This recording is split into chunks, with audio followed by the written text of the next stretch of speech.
Je m'appelle Linda. Avant, j'étais catholique. Avant d'arriver au centre d'accueil, ma vie était catastrophique dans le sens où, avec ma famille, on avait une dette locative. Et je l'ai su trop tard, quand j'étais à l'église. Il fallait maintenant quitter l'appartement, donc trouver un nouveau logement. Et là, la campagne d'Israël est arrivée, donc j'ai saisi l'opportunité justement pour avoir un logement pour ma famille. Et je voulais aussi prendre mon indépendance. Donc, il fallait un logement pour moi et aussi pour un travail pour pouvoir payer ce logement.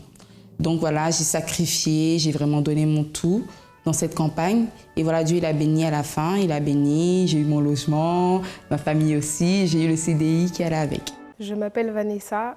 Avant d'arriver au centre d'accueil universel, j'étais une personne en fait qui avait besoin des autres personnes ou que les circonstances de ma vie soient bien pour être heureuse en fait. J'étais quelqu'un de très vide. J'avais pas une raison de vivre en fait. Pour moi, la vie, elle avait aucun sens. Je recherchais en fait à être heureuse à travers les boîtes de nuit, à travers les garçons. En fait, je faisais tout pour être heureuse. Je cherchais un moyen d'être heureuse. Mais rien ne me donnait le goût à la vie. Donc j'étais quelqu'un en fait qui était très influençable. En fait, je voulais goûter à tout. Je voulais tout faire pour pouvoir être heureuse. Mais d'aucun moyen je pouvais être heureuse, j'étais quelqu'un de vide. Quand j'étais avec les autres, j'étais bien. Quand j'étais avec mes amis, je rigolais beaucoup. Mais quand j'étais toute seule face à moi-même, là, c'était vraiment mon état d'esprit. J'étais très mal. J'avais des envies de suicide. Je pensais à rien, en fait. Je n'avais pas d'objectif. Même l'école, j'ai fini par arrêter parce que pour moi, c'était inutile. Alors, ce qui s'est passé, c'est qu'un jour, j'ai pensé à me suicider et j'allais passer à l'acte, mais je ne l'ai pas fait. J'ai été invitée au centre d'accueil par ma mère. J'ai commencé à venir. Et pour moi, en fait, j'écoutais le pasteur parler et il parlait de la campagne d'Israël. Et quand il a parlé de la campagne d'Israël, pour moi, en fait, je voulais acquérir beaucoup de choses dans ma vie. Mais le plus important pour moi, c'était de pouvoir avoir une raison de vivre et la paix à l'intérieur de moi. Donc j'ai fait cette campagne d'Israël pour recevoir le Saint-Esprit. C'était ma priorité. Et j'ai fait cette campagne, j'ai laissé tout, j'ai arrêté les boîtes de nuit, j'ai arrêté la cigarette, j'ai laissé tout parce que je voulais vraiment recevoir Dieu. Comme le pasteur parlait de recevoir Dieu à l'intérieur de nous, je voulais recevoir cette force à l'intérieur de moi. Alors je me suis lancée, j'ai sacrifié. Et j'ai pu recevoir le Saint-Esprit à travers cette campagne d'Israël. Et pour moi, en fait, le Saint-Esprit, c'est tout. On peut tout avoir, mais c'est le Saint-Esprit qui nous rend vraiment heureux. Et aujourd'hui, je suis une personne qui a la paix et je suis vraiment heureuse. Bonjour à tous et bienvenue dans votre émission France en direct. Et nous sommes venus vous apporter une parole de vie et des témoignages que vous pouvez voir qui vont faire la différence dans votre vie aussi. Alors, il y a une petite citation que je veux vous dire. Vous devez être le changement que vous voulez voir dans le monde. Parce que souvent, on veut faire des choses à notre manière. On veut faire des choses, on veut voir certaines choses dans le monde, mais nous-mêmes, on n'est pas prêt à les faire. C'est pour ça qu'on cherche maintenant des vengeances. On cherche une solution pour apporter quelque chose qui ne va pas être bénéfique pour notre vie et la vie des autres. C'est pour ça que sur ce plateau, nous aurons un témoignage très fort d'une personne qui est maintenant transformée, qui a changé et qu'aujourd'hui, quand les gens vont la voir, ils vont remarquer ce changement. Alors, si vous voulez venir ici au centre d'accueil, au siège, au 254 rue du Faubourg Saint-Martin, Paris 10e, vous pouvez emprunter la ligne de métro 2, 5 et 7 et descendre à Stalingrad, ou bien la ligne 7 et 7 bis et descendre à Louis-Blanc. 5 minutes de marche, il y aura toujours un pasteur qui sera à votre disposition pour vous diriger vers le centre d'accueil le plus proche de chez vous, ou bien vous donner les conseils nécessaires dont vous avez besoin pour recevoir la direction pour le changement de votre vie. Vous avez un but à atteindre, alors nous avons les capacités de vous aider. Alors n'hésitez pas, on va revenir dans quelques instants pour la suite de cette émission et on a un témoignage, comme j'ai dit, très fort et je vous demande de rester sur vos fauteuils parce que vous allez apprendre beaucoup. Bonjour, je m'appelle Martine, je suis de Fontenay-sous-Bois. Avant, j'avais une vie vraiment chaotique, j'étais remplie de problèmes de santé. J'ai connu le centre d'accueil Donc j'ai participé à la campagne d'Israël. Aujourd'hui, je n'ai plus de fibrome, plus d'asthme, c'est ce que je faisais à l'époque. En plus, j'avais une famille complètement détruite. Ma fille, elle souffrait de plusieurs maux aussi. Donc aujourd'hui, ma fille, elle est guérie, ma fille, elle est épanouie. Et moi, je suis une femme complètement épanouie dans ma vie et de même que ma famille. Avant, j'étais quelqu'un de très colérique, quelqu'un qui n'avait pas la paix, qui n'avait pas de direction du tout. Je faisais les choses à ma façon, au jour le jour, pas de... C'était une vie vide, vraiment vide. Toujours le moindre petite chose que l'on me disait, même à la maison, que les enfants voulaient me poser des questions, je ne répondais pas, c'était vraiment des cris. J'étais pas à l'écoute, quoi, en fait. Tout m'énervait à la maison. Dès que je rentrais à la maison, j'étais énervée. J'arrive au travail, je parle à personne parce que je suis en colère.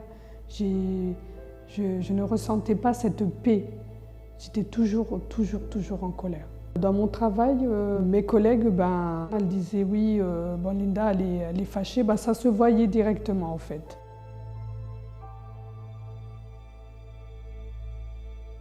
Je reconnaissais qu'il y avait quelque chose qui n'allait pas, mais quoi, je ne savais pas. Pourquoi j'étais comme ça? Pourquoi je rentrais à la maison, j'étais toujours en colère avec mes enfants? Pourquoi moi-même, je sentais il y avait une douleur. Il y avait une douleur au fond de moi, je ne comprends pas. Je ne comprenais pas, je cherchais, je n'avais pas de réponse en fait. Ça m'est déjà arrivé que je me dis mais qu'est-ce que je fais dans ce monde?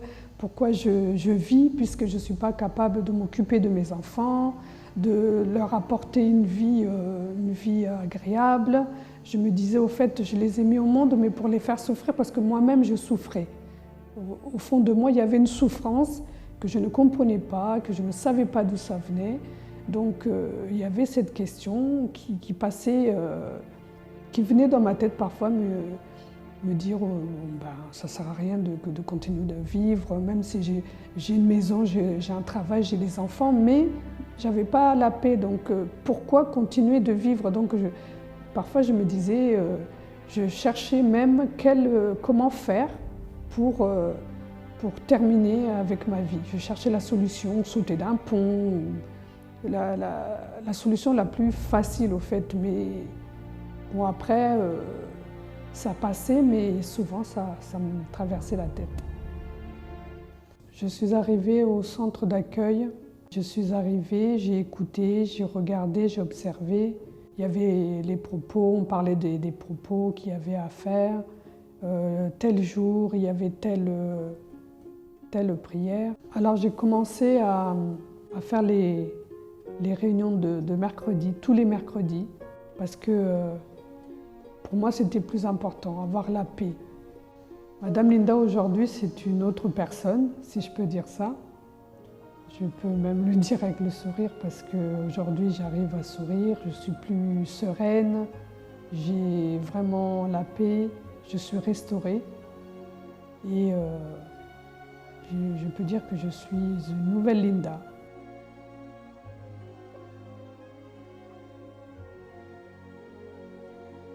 Toutes les collègues qui me connaissaient avant et maintenant, donc elles viennent facilement vers moi aujourd'hui. Elles m'appellent tout le temps pour me demander comment je fais, qu'est-ce qui se passe, que j'ai beaucoup changé. Même elles me disaient, oui, on a remarqué que tu as beaucoup changé. À la maison, il y a eu un grand changement parce que les enfants parfois me disaient, oui, maman, tu as changé hein, depuis que tu es partie au centre d'accueil. On a vu que tu as changé, tu es beaucoup plus calme. Maintenant, tu es à l'écoute. J'ai dit Amen, c'est gloire à Dieu. Alors, de retour dans notre émission pour vous annoncer que chaque dimanche, nous avons le sanctuaire des réponses dans tous les centres d'accueil. Et pour vous qui voulez recevoir une réponse, quand une personne rentre dans le sanctuaire est la place où on honore la personne qui s'y trouve. Et nous savons que sur l'autel se trouve la présence de Dieu. Alors, tous les dimanches, le peuple rentre dans le sanctuaire pour demander, pour recevoir la réponse dont ils ont besoin. Et sans oublier que le 11 août, nous aurons la clameur des nations qui va se faire ici au siège à Paris. Donc, on vous invite de venir si vous êtes, c'est sûr que vous venez d'une nation et vous voulez prier pour cette nation, vous voulez prier pour votre famille. Alors, ça sera un grand événement qu'on est en train d'organiser ici au centre d'accueil à Paris. Et je suis sûr et certain que s'il y avait des personnes malades, des personnes dans les vices, dans les marginalités ou dans des situations difficiles, alors vous pouvez prier pour eux et c'est sûr qu'ils vont s'en sortir. Alors, j'ai Madame Gesta ici sur le plateau. Bonjour. Bonjour. Alors, Madame Gesta, je vais vous demander une chose. Quand vous êtes arrivée au centre d'accueil, c'est sûr que vous êtes venue avec des problèmes. Alors, comment était votre vie antérieure? Intérieure? Antérieure, c'est-à-dire avant d'être arrivé au centre d'accueil. Ben, il n'y avait pas de vie. Hein, il n'y avait pas de vie. Il n'y avait pas de vie. J'ai pensé qu'il y avait une vie, mais en vivant maintenant la vie, j'ai compris que je n'avais pas de vie. Aucune vie? Non. Alors, comment elle était alors? Alors, dès ma naissance à mes 6 ans, je dirais qu'il y avait une vie, parce qu'il y a une phrase que je me rappelle toujours, c'est que c'est quand mon père me disait, il faut que tu fasses des grandes études. Tu dois arriver très loin. C'est cette phrase que je me rappelle jusqu'à 6 ans. Et à 6 ans, je vis ma mère qui quittait la maison en déménageant ses affaires. Elle quittait mon père. Et c'est pas qu'elle quittait mon père qui me dérangeait, c'est qu'elle m'a pas dit au revoir. J'étais dans la porte, je le voyais prendre tout avec ses affaires. J'attendais qu'elle me dise au revoir, fais-moi un bisou. Non, elle est partie. Et je suis restée avec mon père. À 11 ans, mon père est décédé, brièvement comme ça. J'étais avec lui en train de manger.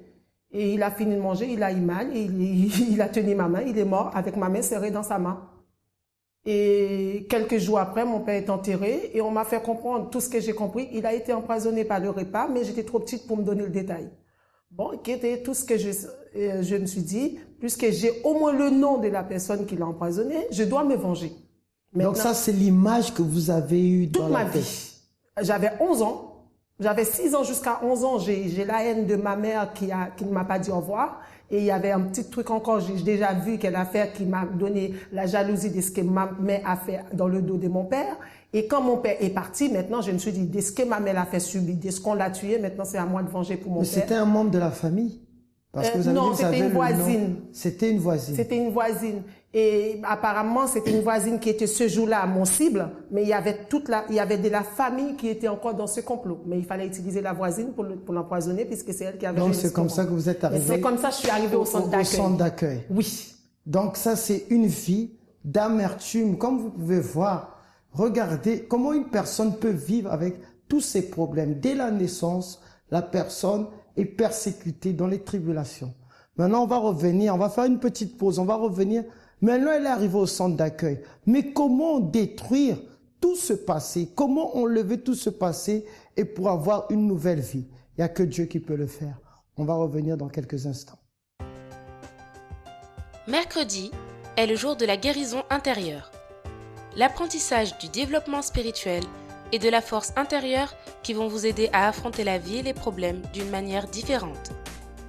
C'est ce que nous vous garantissons d'obtenir dans nos réunions. Participez à l'une de nos réunions et fortifiez votre intérieur à travers la méditation. Rendez-vous vers le centre d'accueil le plus proche de chez vous à 7h, 10h, midi, 15h et 20h. Au centre d'accueil 254 rue du Faubourg Saint-Martin, 75 010 Paris. Quand j'étais petite, j'ai été abusée sexuellement par des membres de ma famille. J'avais à peu près 7 ans, jusqu'à peu près 11 ans, et c'était quotidiennement, quoi. Ma mère, j'ai pas osé lui dire puisque je voulais pas briser sa vie, donc j'ai enfoui ça à l'intérieur de moi, ce qui a créé un mal-être. Je ne m'aimais pas du tout. J'ai gardé jusqu'à ce que je devienne une jeune femme. J'étais toujours triste, j'étais toujours angoissée. Je recherchais un père que j'avais jamais connu, parce que l'homme qui vivait avec moi, c'était mon beau-père. Et ma mère ne voulait pas me dire qui c'était, donc je ne savais pas qui était mon père. J'ai grandi avec ce mal-être à l'intérieur de moi, cette souffrance, mais personne ne savait. Et je voulais tuer mon beau-père. Et j'ai toujours eu des soucis dans dans ma vie relationnelle avec les hommes. J'étais toujours frustrée, toujours bloquée d'ailleurs. Et ben, quand j'ai rencontré mon mari, c'est quelqu'un qui a été toujours patient, toujours à l'écoute. Et puis, et lui, il m'a beaucoup aidé en fait. J'ai vu plusieurs psychologues, mais pour moi, c'était une perte de temps. Moi, je me sentais toujours mal, je me sentais toujours vide. Ensuite, ils m'ont orienté vers des psychiatres, mais bon, j'ai jamais voulu prendre de traitement. J'étais devenue très, très dépressive. Et puis, je me disais qu'il n'y avait qu'une porte de sortie pour moi. Je pense que pour moi, c'était la mort qui allait résoudre tous ces problèmes-là. Moi, j'ai toujours entendu des voix depuis que j'étais enfant. Ces voix-là ont commencé à me demander de me jeter sous les roues de voiture. Et moi, je répondais, non, ça va me faire mal, je vais souffrir, je ne vais pas avoir mal. Mais à côté, j'entendais toujours une petite voix douce qui me disait, ne fais pas ça. Donc, pour moi, dans ma tête, cette voix douce était en rapport avec Dieu. Donc, je me disais, pourquoi il me dit, fais pas ça, alors que moi, je suis né pour souffrir et que je ne veux plus continuer. Dans mon passé, j'ai déjà été mariée une première fois. Et ça s'est mal passé, donc j'ai divorcé. Après, j'étais seule avec mes enfants et c'est là que j'ai rencontré mon mari actuel. Je suis arrivée au centre d'accueil dans cet état-là, mais mon mari, lui, il était déjà. Et quand il m'a rencontré, comme moi j'étais dans une autre église, il a laissé pour me faire plaisir, parce qu'on se disputait. Et il m'a suivi, mais moi, je voyais que lui, il n'aimait pas où j'allais, il n'était pas joyeux, il n'était pas rayonnant. Et un jour, il m'a dit, il faut que je retourne dans le centre d'accueil, c'est là que je me sens mieux. Lui, à chaque fois qu'il va là-bas, il rentre d'une autre façon. Il était toujours joyeux, il était toujours content, il chantait. Alors j'ai dit, moi aussi, je veux un jour que je sois comme ça. Et puis un jour, je lui ai dit, est-ce que je peux venir? Il m'a dit oui. Et du coup, je suis arrivée comme ça au centre d'accueil. Quand je suis arrivée au centre d'accueil, j'ai entendu des choses que moi, je n'avais jamais entendues de toute ma vie. Agir la foi, croire en Dieu. Il y a un Dieu, j'entendais les témoignages que Dieu a changé la vie de plusieurs personnes qui ont vécu des choses comme moi, bien pire encore. Et je me suis dit, s'il y a un Dieu qui fait tout ça, moi, je dois le connaître et j'écouterai vraiment, je demanderai tout ce que je dois faire pour que moi aussi, que ma vie change. Donc, on m'a conseillé de suivre les chaînes de prière de délivrance. C'est ce que j'ai fait. J'ai participé aux campagnes d'Israël aussi pour ma délivrance. J'ai participé à plusieurs propos. Je me lançais et j'ai entendu il faut pardonner. Donc moi aussi, j'ai dit moi aussi, j'ai pardonné à ces personnes qui m'ont fait souffrir dans mon enfance. Dieu a permis que j'aille les voir, surtout mon beau-père, d'aller face à face à lui et lui dire que je lui ai pardonné. Et pour moi, ça a été un poids qui m'a déjà libéré pour moi en fait. Après, j'entendais toujours il faut faire confiance à Dieu, de persévérer et c'est ce que j'ai fait. Je suis une autre personne joyeuse, j'ai la paix, mais une paix, je sais, qui vient que de Dieu.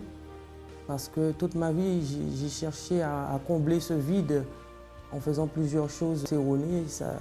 Il n'y a rien qu'à combler ce vide, à part aujourd'hui l'Esprit de Dieu qui me donne cette paix, cette joie de vivre. Moi, je suis une femme heureuse et épanouie, équilibrée.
Donc, comme vous avez pu voir la première partie du témoignage de Madame Gesta, vous avez pu voir que vraiment, il y a des personnes qui souffrent. Et si vous êtes en train de souffrir, n'hésitez pas d'appeler le 01 53 35 85 12 et on va vous répondre et on va vous diriger vers le centre d'accueil le plus proche de chez vous. Alors, Madame Gesta, vous êtes arrivée au centre d'accueil. Alors, quel propos vous avez fait pour effacer, pour enlever tout ce passé, toute cette amertume dont vous avez eu dans le cœur, dans la pensée et même dans votre être? Je n'ai pas fait de propos puisque je ne comprenais pas ce que ça disait propos. J'ai juste entendu qu'il y avait une campagne d'Israël. Le mot Israël seulement m'a marqué et je me suis dit je vais rester dans cette église jusqu'à ce que j'ai fini le campagne d'Israël. Après, j'irai dans mon église d'habitude. Et quand j'ai entendu qu'il fallait sacrifier, je lui ai dit je vais sacrifier. Mais sauf que quand j'ai sacrifié, c'était pas vraiment un sacrifice parce que ça me faisait pas mal. Quand j'ai donné mon salaire, ça me faisait pas mal parce que j'avais quoi à faire. Et cette campagne d'Israël qui vient d'arriver la dernière fois, j'ai entendu, on peut sacrifier, mais le pasteur, il a dit, on peut faire une folie. J'ai dit, ok, je vais faire une folie. Vendredi, je suis partie à la banque, je demandais à la banque de me donner tout ce qu'il y avait sur mon compte. On me l'a donné, et je suis arrivée, j'ai donné ma dîme et j'ai déposé.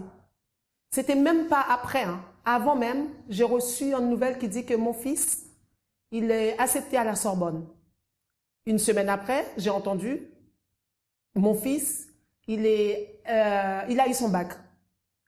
Sachant que le jour que mon fils s'est jeté dans la fenêtre, après, il m'avait insulté, je l'avais mis dehors chez moi. Là, il n'est pas chez moi.